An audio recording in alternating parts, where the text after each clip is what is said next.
Good morning, everyone. Things to connect here. There we go. Welcome to the Moose Minute Project.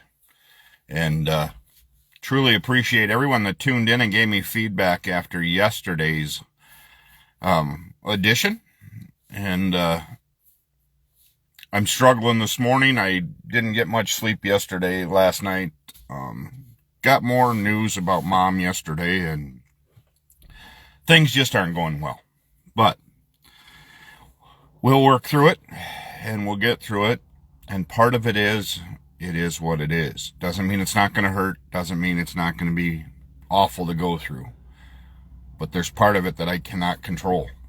Of course, being the guardian of that and having the support of my brother is huge.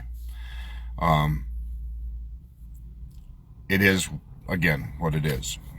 But let's get on to the Moose Minute Project. No guns allowed. Just heard this on the news. And then I hear the things that people are saying about it. So no guns allowed now in Texas at their fair, and they're not going to allow because of the shooting from last year.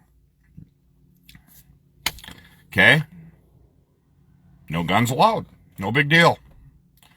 However, the legislatures now are saying, well, the state, they can't do that. They're just going to cause an unsafe environment. Now it's just opening things up for an unsafe environment. You're just asking for more shootings and more unsafe areas, and you're putting people at risk. Did I lose something along the line? Maybe I lost my marbles. I don't know. And maybe I just overthink this, but because there's no guns there, now you're saying the people with guns or whatever are going to show up because they say, oh, look at those easy targets. I think that's what they're saying, and it doesn't make sense to me. I don't understand the philosophy, I guess. Are you going to have... Why is it all of a sudden? And maybe Texas is different. Maybe in order to carry a weapon, you don't have to only go through a 4-hour class or a 6-hour class like they do around here. You know, for me, I feel our requirements for you to carry a gun in Wisconsin is pretty weak. So you go to a little training course. You don't have to do anything after that. I'm curious to all those that carry weapons, how often are you practicing with that? And then I'm curious if you ever got into a situation where you had to pull up on a human being and actually use it. Are you ready for the ramifications of that? And you can say, oh, hell yeah, Chris, I'm ready. I'm ready to kick ass and do that. I don't think you are. I really don't. To pull the weapon out and to shoot a squirrel or whatever it may be is one thing. To put it at a human being is another. And then to prove that you had to use that weapon to do what you did is going to be on a whole nother level. So, for home invasion is one thing. There's no doubt. Guys in your house, get it. Self-protection. But if you're out on the street and you all of a sudden discharge your weapon and you hurt someone or kill someone, I don't think you're ready for that. But I don't think you're ready for it mentally to handle all the ramifications after. That'll overplay in your head. Talk to a lot of... I studied criminal justice for quite a few years, and I rode around with a lot of cops and did a lot of ride-alongs. And, you know, I just don't understand why we have become so wrapped up to this whole need to carry and the protection we need, supposedly. I don't want that added stress. So I don't carry. So now, because I announced that, did I just open myself up for armed robbery or whatever it may be?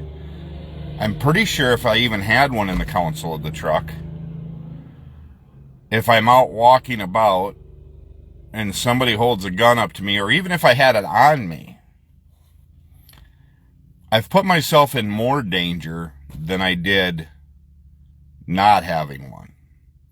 Because I have the smarts about it. If somebody's going to rob me by gun, they've already made their mind that their life is way more, that my life is irrelevant, that they, and if they steal for my money, I'm going to make a bigger announcement that'll help.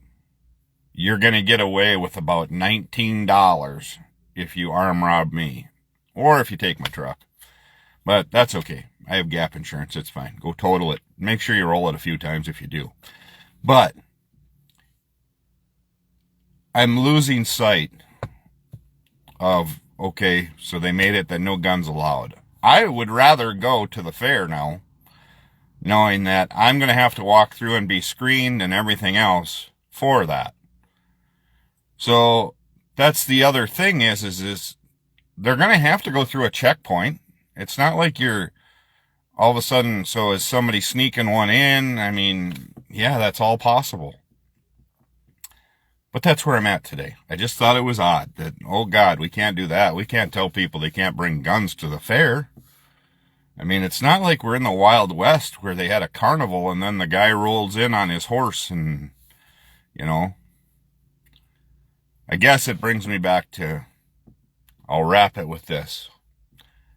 I need to listen to more songs about the big iron on his hip and cow patty and those kind of songs, I guess.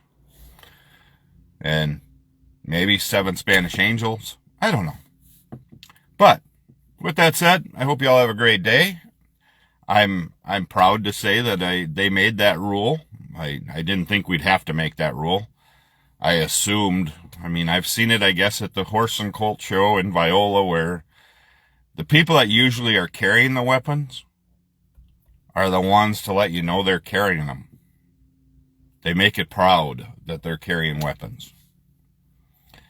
And I have a very dear friend that used to be a cop in Racine, and unless you're practicing with it every day, you're only carrying it to carry it and to act that way.